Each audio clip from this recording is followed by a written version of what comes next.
Hello, everyone. How are you guys doing? I'm really thrilled and happy to be here. It's a long dream of mine to visit Poland. And man, I've seen pictures. It looks pretty nice in this time of year. So I'm glad that you can join. And the topic of my lecture, my talk, is how decisions affect user experience. And I would like to take you with me to the place where this idea for a talk and model, as you were about to see, came to me. And it was a night a year and a half ago. I actually remember the exact date. And that night was a game night. So game night for me and for my buddies, this is the best night of the week. And it's been like this for years. We play board games mainly, like only, and we really enjoy to bash each other and win everybody and just eat a hell lot of snacks and unhealthy food and do it until the wee hours. So that night, a year and a half ago, was a special night because my spouse, here she is, Meital, she was then entering her 9 month of pregnancy. In fact, we did our best to completely deny, okay? We did not want to think about the consequences. I mean, we have been through this once, and we actually had another kid, still have him, in the room next to the living room, but we really did not think it was going to happen until she was starting to complain about recurring pains in 10-minute intervals. Now, of course, I was sure it has a lot with the fact that she was really like way behind in the game. I mean, no way she could have won it. But 30 minutes in, we realized that this is actually happening. Now, the next 30 minutes or so were totally chaotic. I mean, imagine two headless chickens running around not knowing what to do first. So we were just running around and trying to, make some practical decisions. And I remember vividly that I was trying to put a plastic bag over the trash can for some reason. I was, cleaning the house, and it didn't fit. It was way too small. And I'm raising my head, and what I see is this.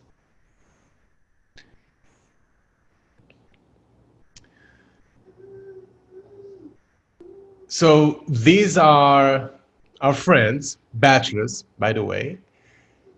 And well, the magic of creation is literally happening in the kitchen, they are playing Clash Royale. Okay, that's what they are doing, and the difference between the situation was so palpable that I had to shoot it. And I was thinking to myself, I mean, while we, my spouse and I, running around, not knowing what to do, not being able to take any decision, to make any decision, these guys are rocking it. I mean, bashing their enemies, laser focus, decision after decision after decision. And on my way to the hospital, I was thinking, right? I mean, that's what you do when you're in complete denial. Games require the users, the players, to constantly make decisions, and these decision weight, and frequency really define user experience. So I was thinking about that and about how games do that, and I came with this model I fondly call TIMT, which is the interaction mapping tool. And I'm about to show it to you and show you a few uses for it. So it's a two-axis model, and the y-axis is the decision axis, how hard it is to make versus how automatic it is. So here's an example.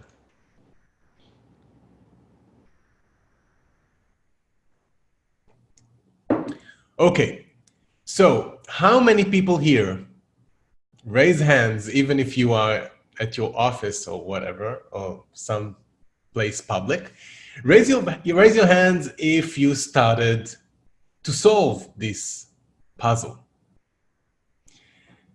Okay, now of you who raised their hands and started to solve this puzzle, how many were aware of their decision to start solving this puzzle? If you are like most people, you were not aware of that. This was an automatic decision. You didn't say, okay, let's solve this spot the difference puzzle. No, we just started to do it automatically because this is what we do when we see patterns. We try to analyze them and it happens, automatically. So this is an example of an automatic decision to solve pattern recognition puzzles. How about this?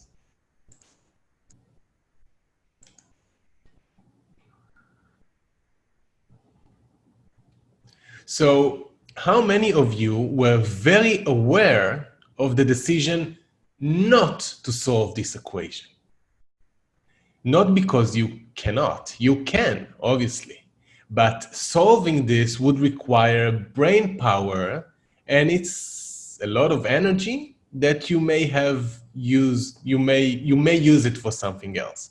So you have decided deliberately not to solve this equation, which is, by the way, that's the answer. So I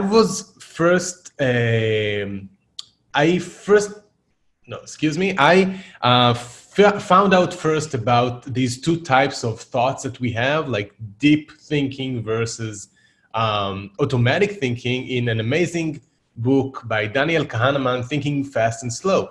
And this is one of the best game design books I've read, and it's not about game design, but it's about the way we think. And I use this as a pillar for the model, the y-axis, the decision model, how hard a decision is to make versus how automatic it is. So if we will take a game that we all know, like chess, it would score high on the decision track, right? Because chess consists of many hard decisions, versus a game like Bejeweled Blitz. Great game, it's a casual game. Match 3, pattern recognition, where most of our decision, or let's say even all of them, are fairly automatic. So this is the y-axis. The x-axis is the interaction frequency, which dictates actually the pace of the game. So Bejeweled Blitz, true to its name, is a very fast game. Over the course of 60-second round, players make a lot of automatic decisions versus chess, right? I mean, maybe the amount of decision in both games, in both rounds, are the same, but chess takes much longer. Actually, I looked it up, and I found the 2019 Speed Chess Championship, which was settled in about 4 hours. And this is speed chess, okay? Speed chess is a slow game because every decision is monumental. So many things to take in and so many dependencies and ramifications. So it's a hard and slow game. So this is the model, and the decision weight and frequency define user experience. And to dig a little bit deeper, I divided the model to 4 different quadrants. And we will talk about the user experience expected from each and every one. So let's begin with the top left, the slow and hard thinking quadrant, where games like chess belong to, or strategic games like Civilization, or even a poker game. Now, because it is relatively slow, right? Because you don't have to take a lot of decisions over time, it's relatively slow game. It doesn't mean that the user experience cannot be intense. It should be intense. If the game is good, it will make you go, oh, what should I do? And the pace of decisions allows for this to happen. So a game like poker, for example, if my mind was, taking a metaphor from a computer, so if my mind was a computer, I would tinker with the question, is he bluffing, and would give it almost 100% of my focus. And by the way, I am the shittiest poker player because my face just cannot hold my dilemmas. This is how I look like playing poker. If we meet, you want to play poker with me. So this is the first quadrant, slow and hard thinking. Let's move to the second one, which is the fast and hard thinking. This means a lot of decision. The games bestow on players many decisions, one after another, and these decisions, players have to think hard about them. Can you imagine, can you think of games that fit in this quadrant? Have you? So I want to simulate the user experience from this quadrant. So let's play a little game together, little exercise. So I would like you, in your heart, because you are in a public place or something, just, say the letters from A to Z in your heart, and let's measure it. I'll do this as well, okay? On my mark, 1, 2, 3, go. That's it, I'm done. I'm very good at this game. It took me like slightly less than 3 seconds, I guess. By the way, confession, I cannot say the alphabet without singing the song, although I am 41. All right, so let's do the same now with numbers, okay? Count until 26 the fastest you can. On my mark, ready, set, go.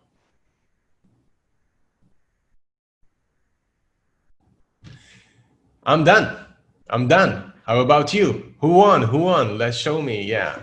Okay, so now let's mix these two exercises together. And in your heart, say the first letter of the alphabet, then the numbers, and the second, like A1, B2, C3, so on and so forth until you finish. Ready? Do that. Ready, set, go.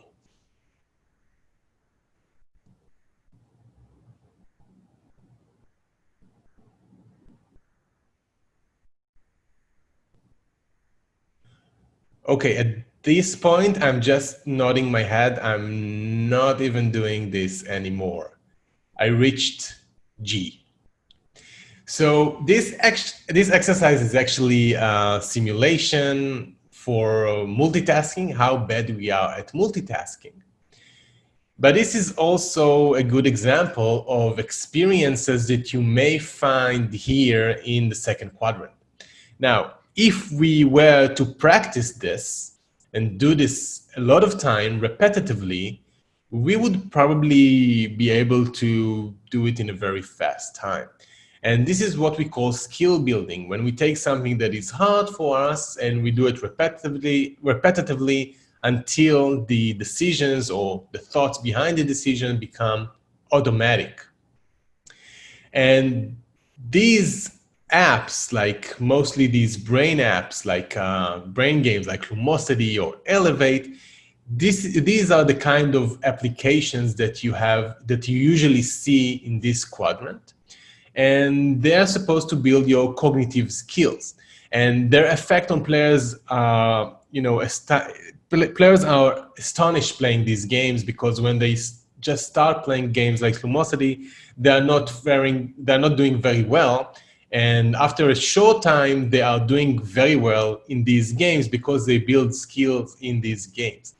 However, it is important to remember that, or to acknowledge that, when crafting experiences for this quadrant, users have to be very motivated, because this place is not a very good place for our brains to be in. I mean, it's actually hard.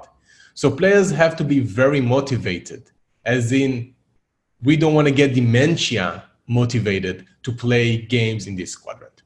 They would very much prefer being in the third quadrant, which is the fast and automatic thinking. And I think that most digital games really live here. These are the types of games when you have a lot of things coming at the player, it's a feedback saturated environment, and all the thoughts and the decisions behind them are automatic. And we have this sense of flow, okay? We have this sense of mastery even. We don't think too much about our actions, and we progress and proceed. And this is one of the reasons the hyper-casual movement is so big right now at the app stores, and it has been for years now, because you can't really resist these games. For example, a game that I personally love, it's The Tomb of the Mask, that's his name. So it looks amazing, but it's also very, very, very fast. You don't think too much about what you're doing, just moving on and on and on.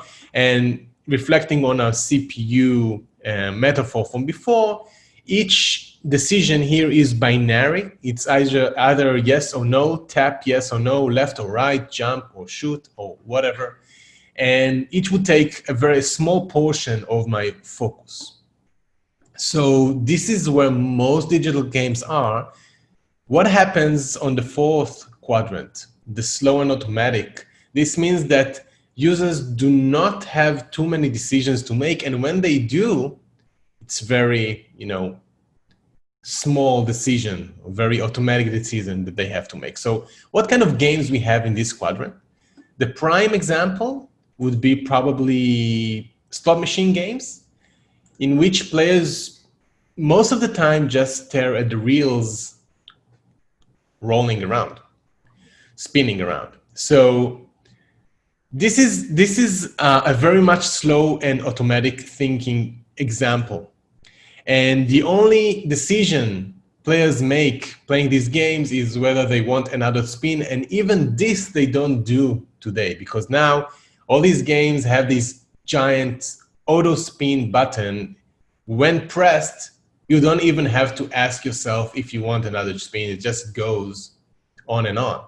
And we see this pattern in many places. For example, all the social media feeds work like that, like Instagram, Facebook. We just scroll and scroll and scroll endlessly until we find this little trove, little picture that I fancy, and then I continue until forever, right? So users in this quadrant do not make a lot of heavy decisions unless something unexpected happens and they are out of coins. And when this happens, they are thrown away aggressively from the comfort of that quadrant to the slow and hard thinking quadrant when they face a dilemma. Should we pay more to the machine, we give more money and continue playing, or not? And if you are really an avid player, all you want to do is to remove this pop-up, take it away, and go back to where you were in the automatic and slow quadrant. So it's a shift in user experience that players do not like. And when these quadrants clash, what happens? It feels not very comfortable. And for monetization, it's good, but in terms of user experience, it's not such a good user experience. But that is not to say that games should not have more than one quadrant in their offering. Let's take a game like Clash Royale, a personal favorite game of mine. I love it.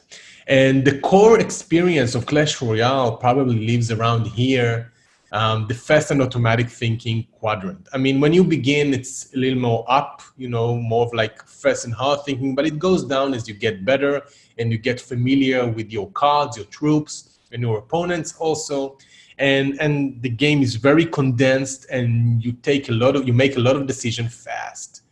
And it does have, though, a chunk that lives in the slow and hard thinking, which is the whole aspect of deck building. I talk to you as if you know what Clash Royale is. I guess that if you see this talk, you probably do. If you don't, check it out. Of course, it's amazing. So Clash Royale is a deck building game, and players spend weeks, months, even more perfecting the decks. They watch a lot of tutorials. They try different variations of it. And this is what gives the game depth. So a game does not, and maybe even should not, operate on only one quadrant. And sometimes we encounter games that use the exact same mechanics and still be able to appear in more than one quadrant. A game like this is Catherine. Catherine is a game that I managed to pick up only a few months ago because Sega ported it to PC. It's a long, I think it was released in 2011 to PlayStation, and it's a very unique game. It's an action puzzler game about this guy, Vincent, who is entangled in a not very happy relationship, and he found out that his girlfriend is pregnant, and now she wants to marry him. And he's so afraid of commitment that he is dreaming every night. He has these nightmares of creatures running after him, and he has to climb these blocks. And if he falls down, that's it, he dies. So that is the game, really. And it's a little bit like Sokoban, you know, the old puzzle when you pushed blocks around. And this is takes this idea and turns it around. And in this game, you have to push and pull these blocks, and you have to climb them, and you can climb only one by one. And they have a little some patterns to how they actually behave, these rocks. So it's actually a very deep puzzle, but it's also time-based, because every 30 seconds or so, the bottom rows of blocks will fall down with Vincent with them if he is there, and you have to climb somewhat fast. So if I were to take this puzzle and put it on my model, it would be somewhere around the slow and hard thinking, a little bit fast and hard thinking, a little bit fast and automatic, because the puzzle is hard, but since it's based on time, it cannot be too hard. Now, because it is a Japanese game and they love bosses, you would encounter bosses like this, which is probably the freakiest boss that I've ever encountered. This is a baby from hell, right? Chasing after Vincent. So Vincent has to be now twice as quick climbing up, which means the puzzle cannot be too hard, because if you have a very strict time limit and this giant baby coming after you, and you have to solve really hard puzzles, you would be here, and this is not a good place to be for most games. So it's more of like here, it's the same mechanic, same puzzle, but because of the urgency, the puzzle is easier to solve, and you have many, many ways of solving it. But the developers of the game, Atlas, they understood they have a very, very interesting puzzle and very deep puzzle in their hands that cannot really shine when you have things going after you. So in the game, they've incorporated another game, which is called Rapunzel. And this is a game that you can play in between nights. Vincent goes to a bar, there's an arcade machine, and this is what there is in the arcade. And this is another puzzle, the same mechanics exactly, but no time restrictions, only move restrictions. So it's the same thing, but the puzzles are much harder, and most levels have one correct answer that you have to figure out exactly. And this would be here, the slow and hard thinking. So it's the same puzzle, but it ranges across different quadrants. And of course, being again a game of this genre, you have also a big, big chunk of slow automatic thinking piece of game where you are witnessing sometimes 30-minute long cutscenes of Vincent and his different girlfriends and lots of dialogue. I love it. I love everything about this game. I could not recommend this enough. So this was an example of how one game can fit into all quadrants, sometimes even with the same mechanics. All right. Let me show you a little bit of how to use this model, and I'll show you two ways of using it. The first is for inspiration and creativity. Let's take a title we all know. Again, I presume you know. Diablo, a hack and slash kind of dungeon crawling game. Where would you put it in the model? Yeah, I'm asking you now. You should envision Diablo somewhere here, positioned somewhere here on the model, in the model. I would place it here. It's a kind of a fast and automatic thinking. You hack, you slash, you move around, you find treasures. That's the game. What would happen if we take Diablo and move it all the way left to the slow and automatic thinking quadrant? What kind of game it would be? But of course, we have to keep, you know, the main mechanics and thought behind Diablo. So we may come up with a game like Non-Stop Night. Non-Stop Night is a game where, very much like Diablo, you hack, you slash, you raid dungeons, but the difference is that you do not control your character. It runs autonomously. It's an idle game, really. And this knight, well, he fights even when you sleep, and then you go back to your phone and he's made a lot of money. That's passive income. And so that's really Diablo when the computer is playing for you, and all you have to do is upgrade, upgrade the different equipment and summon the boss when you're ready. So this is a very nice take, and it's actually a very nice game. And I was wondering what would happen if we take Nonstop Night, originated from Diablo, and shove it over to the slow and hard thinking. So we won't have to make too many decisions over time. This will give us place for bigger decisions. Maybe Nonstop Night could have a very elaborate moral system baked into its mechanics. Maybe we would get players to think whether kill monsters is right or wrong. I don't know, but it is interesting and for me, inspiring. Another example, Firewatch, another game that I absolutely love. It's a walking simulator where you walk in, I think, Wyoming in some park, national park, and you speak with this woman called Deborah. But most of the time in the game, you walk. It's a walking simulator. What would happen if you drag Firewatch from the kind of left bottom quadrant to the fast and hard thinking? I mean, this is like really the contrary of this game. So what would it be? The result would be probably experimental, and I thought of two games that could fit there. One of them is Octodad. Octodad is a game where you play this guy. He's a dad, he's a family man, he's a working guy, and he's also an octopus. As a player, you are challenged by the very existence of this creature, as you are supposed to control the way he walks and the way he grabs things, trying to control all tentacles with your controller. So the very act of walking becomes very challenging. I'll show you just a brief trailer. Again, it's a hilarious game. I recommend you to pick it up.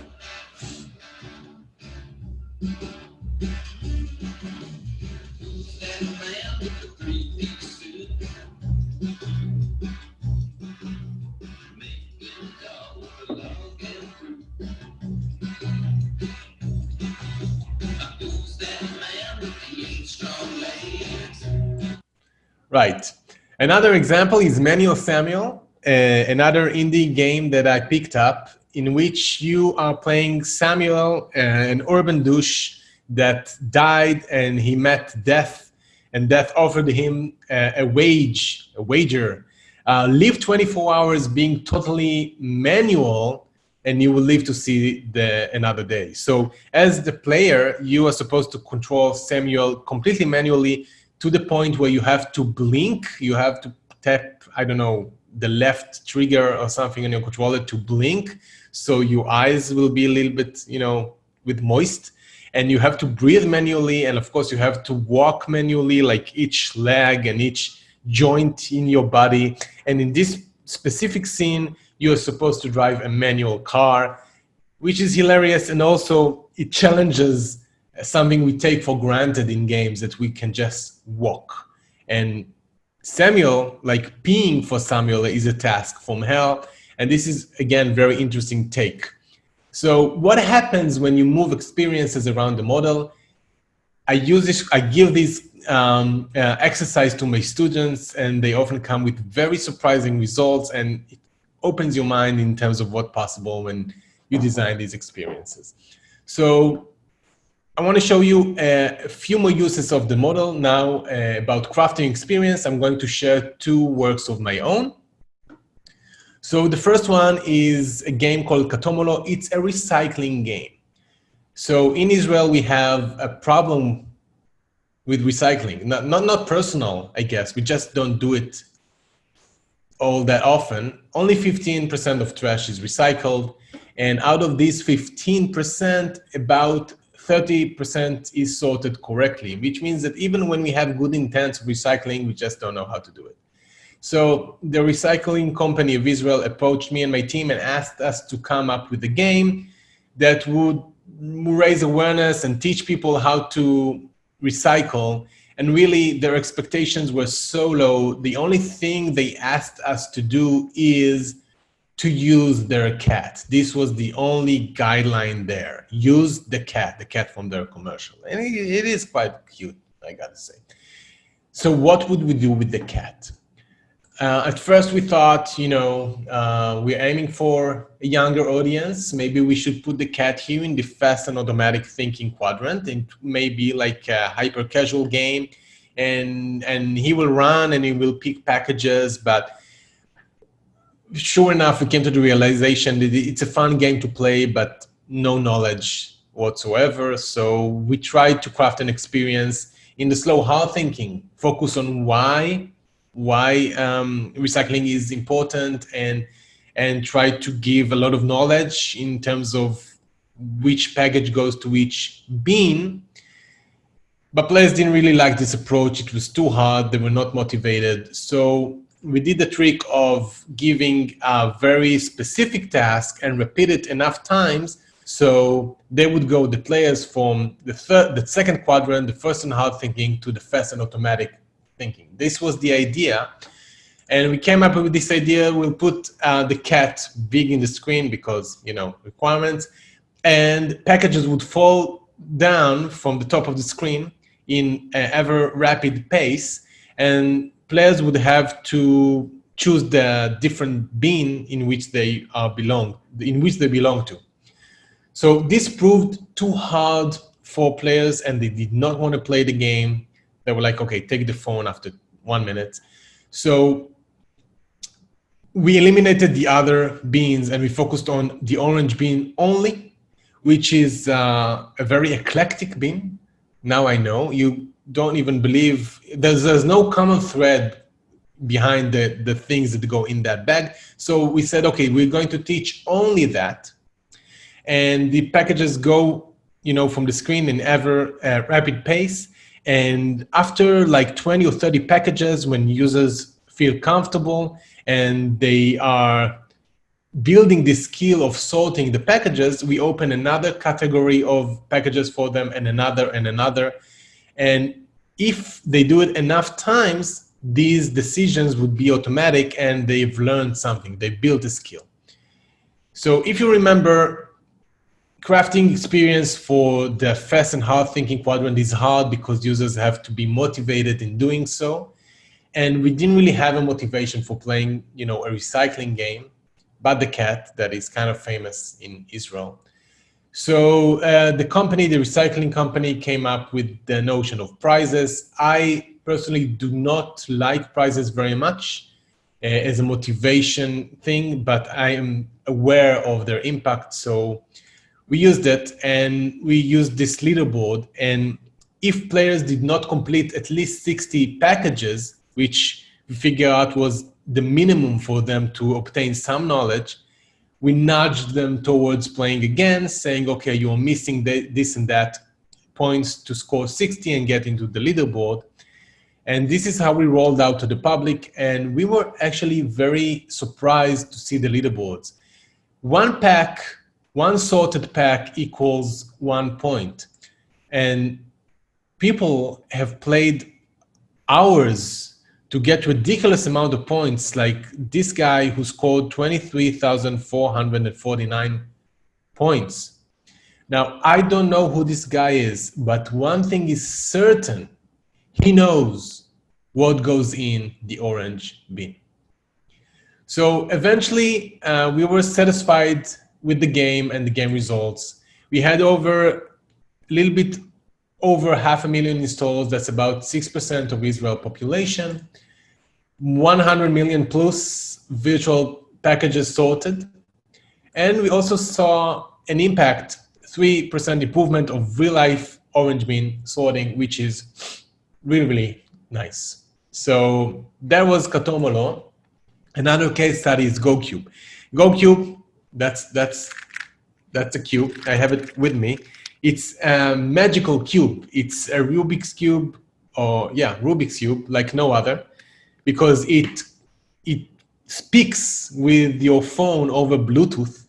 So the phone knows at any given time what is the state of your cube. And by knowing that, a range of possibilities appear. right? Like we can have contests between cubers, and we can teach them how to solve the cube and a lot of neat stuff. So my task was to come up with the app's user experience. And the first thing we were trying to do was to teach players, noobs to cubes, how to solve a cube. Now, if you tried learning this over YouTube, it may take you around 4 hours. I took more. Why so long? Because each time you miss a step, you cannot go back. You don't remember what you did. You have to take it from the top and do it over and over again until you understand your ways around the cube. So we wanted to have this in little less than an hour. And we tried many, many things, but we realized that without teaching notation first, we cannot do it.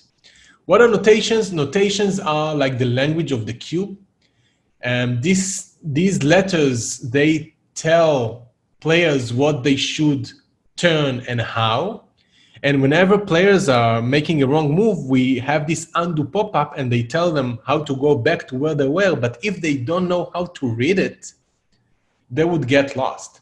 So notations, they look very easy, okay?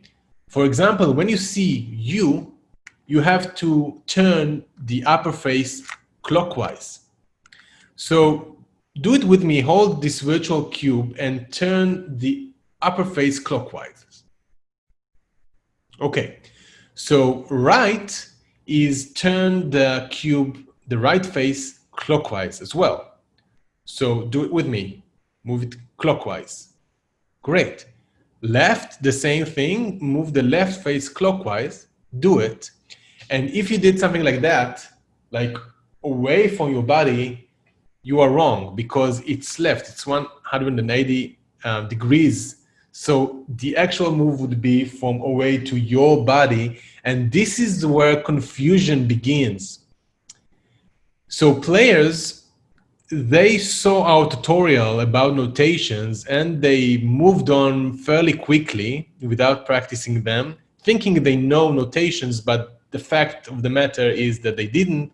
So we knew that we wanted to craft an experience of teaching notations, an experience that would start here in the fast and hard thinking, and over time, after repeating this quite a few times, it will go down to the fast and automatic thinking.